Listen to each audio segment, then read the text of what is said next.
Ja sam Isus i ovdje sam da vam ispričam nevjerojatnu priču iz Biblije. Danas ćemo razmišljati o drugi psalmu. Naš lik je David, Božji pomazanik, izabrani kralj, nadahnuti pjesnik. Iako je bio kralj Izraela, David je znao da postoji veći kralj. Shvatio je da njegova vlast dolazi odozgo, od Boga koji ne vlada samo jednom necijom nego cijelim svemirom.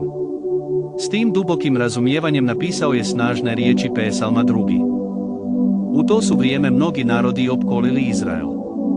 Bilo je kraljeva koji se nisu htjeli pokoriti Božoj volji. Urotiše se, potajno sastadoše i rekoše jedan drugome: raskinimo veze. Oslobodimo se Božjih pravila. Ne želimo slijediti njegovog pomazanika. U to su vrijeme mnogi narodi opkolili Izrael. Bilo je kraljeva koji se nisu htjeli pokoriti Božoj volji. Urotiše se, potajno sastadoše i rekoše jedan drugome: raskinimo veze. Oslobodimo se Božjih pravila. Ne želimo slijediti njegovog pomazanika. Ti su kraljevi mislili da imaju dovoljno moći da se odupru stvoriteljevom planu. Ali David, ispunjen Duhom Božjim, vidio je nešto što oni nisu vidjeli. Vidio je vječno prijestolje na nebu, gdje Bog suvereno vlada. I što je Bog radio pred tim prijetnjama. David nam jasno govori: smije se onaj koji sjedi na nebesima. Gospodin im se ruga. Da, svemogućeg Boga ne pokolebaju planovi ljudi. On vidi dalje. I u svojoj pravednosti on govori s autoritetom i, ako je potrebno, s gnjevom. On jasno daje do znanja da je već uspostavio svog kralja na svetom brdu Sionu. Taj kralj nije nitko drugi nego Mesija, Sin Božji. David tada otkriva nešto neobično. On dijeli ono što mu je Bog rekao osobno i proročki. A Eli proročki: ti si moj sin. Danas sam te ja rodio. Ova fraza je duboka i snažna. To je nebeska najava, objava koja se proteže stoljećima, koja izravno upućuje na Isusa Krista, jedinorođenog Sina Božjeg, kralja kraljeva.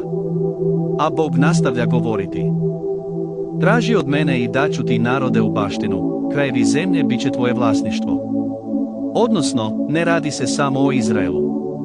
Riječ je o svim narodima zemlje. Riječ je o vječnom kraljevstvu koje se proteže izvan vremena i prostora. Riječ je o pravednosti koju će jednog dana u potpunosti uspostaviti onaj koji ima svu moć, Sin. David mudro završava psalm upozorenjem punim ljubavi i istine.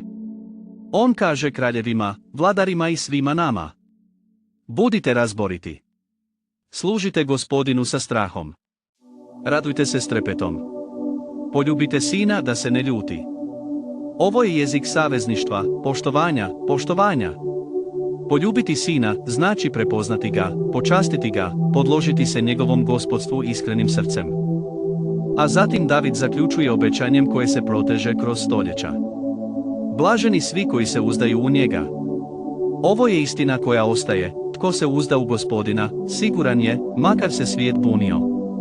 Čak i ako sve izgleda neizvjesno, onaj tko se Bogu utječe, nikada se neće pokolebati. To je ljepota psalma 2. To nije samo stara pjesma. To je živo proročanstvo. To je prozor koji nam omogućuje da vidimo vječno prijestolje, pravo kralja i nadu koju nudi svima koji ga praju. Jeste li spremni vjerovati ovom kralju? On te čeka. I ja, Isus, ovdje sam, da hodam s tobom. U ono je vrijeme kralj David bio na izraelskom prijestolju.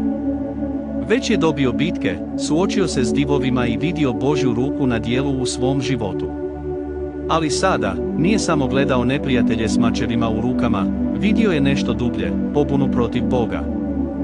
David je gledao kako se kraljevi drugih naroda, moćni ljudi u očima svijeta, tajno sastaju.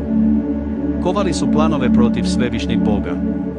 Šaputali su među sobom, smišljajući strategiju, misleći da mogu poništiti volju stvoritelja. Rekli su: razbijmo lance.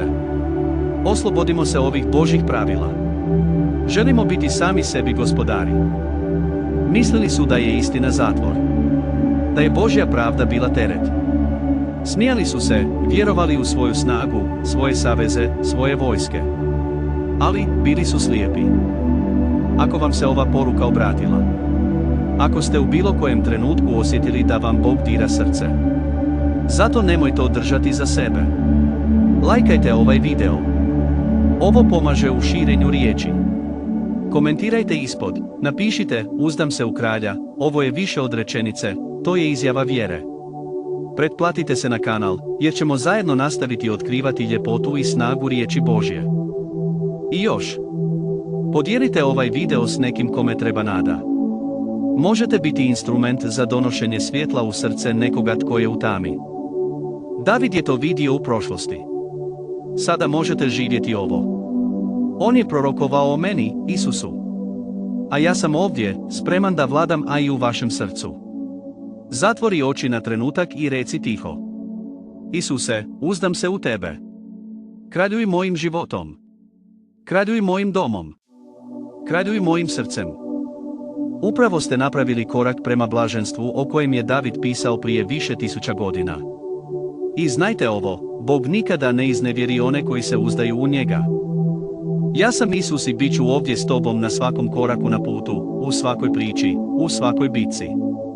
Svijet bi se čak mogao pokušati podići, ali kralj je već izabran. I blažen je svaki koji se uzda u njega. Do sljedeće priče. I neka vas Bog snažno blagoslovi. Dok su ljudi sa zemlje uzaludno spletkarili, Davida je pogodila vizija s visine. Božanska objava koja je poput vatre zahvatila njegovo srce, Bog je na prijestolju. On sve vidi. I on se smije, ne iz ruganja, već zato što zna kraj od početka. Smijat će se onaj koji sjedi na nebesima, Gospodin će im se rugati. Psalmi 2,4. David je shvatio, ništa, apsolutno ništa, ne može zaustaviti Božje planove. A onda je došla riječ samog Gospodina, vječna odredba. David je u svom duhu čuo glas pun autoriteta i ljubavi. Ti si moj sin, danas sam te ja rodio. Ovo nije bila samo izjava o kralju Davidu ili izraelskom prijestolju. Bilo je to proročanstvo o Mesiji, o meni, Isusu. Bog je obećao nešto veliko. Traži od mene i daću ti narode u baštinu, krajevi zemlje bit će tvoje vlasništvo. Ovo obećanje nije bilo ograničeno ljudskim granicama. Bio je to plan koji je obuhvaćao vrijeme. Kralj kojeg je Bog pomazao vladat će u pravdi, istini i moći ne samo nad Izraelom, već i nad svim narodima na zemlji. I uz to, David je shvatio da ovo otkrivenje nije samo obećanje, bilo je i upozorenje. Duh Gospodnji naveo ga je da čvrsto napiše. Kraljevi, budite mudri. Suci zemaljski, naučite istinu. To nije bilo kakva mudrost, to je mudrost koja dolazi odozgo. To je poziv moćnima da se poklone pred istinitim kraljem. Ne u strahu od kazne, već s poštovanjem i radošću. Služite Gospodinu sa strahom i radujte se sa trepetom. To je poziv na poniznost. Poziv na predaju ljudskog ponosa. Podsjetnik da se prava sreća ne nalazi na ljudskom prijestolju, već u Božjem naručju. A David završava ovaj psalm sa sigurnošću koja do danas svijetli poput baklje u tami. Znati želja. Blaženi svi koji se uzdaju u njega. Da, sretni, zaštićeni i ispunjeni su svi oni koji polažu svoje povjerenje u Sina, u Spasitelja, u Mesiju, u vječnog kralja, Isusa Krista. Ovo nije samo stara pjesma od prošlog kralja. To je proročanski prozor u Božji vječni plan, živa priča koja se ispunjava pred našim očima. I ostaje pitanje. Vjeruješ li Božjem izabranom kralju? Ako je vaš odgovor potvrdan, onda ste zaista blagoslovljeni. Čuli ste tu priču. Vidio je kako su moćni kraljevi pokušali ustati protiv Boga i nisu uspjeli. Danas možda nećete vidjeti kraljeve kako urote u kamenim dvoranama.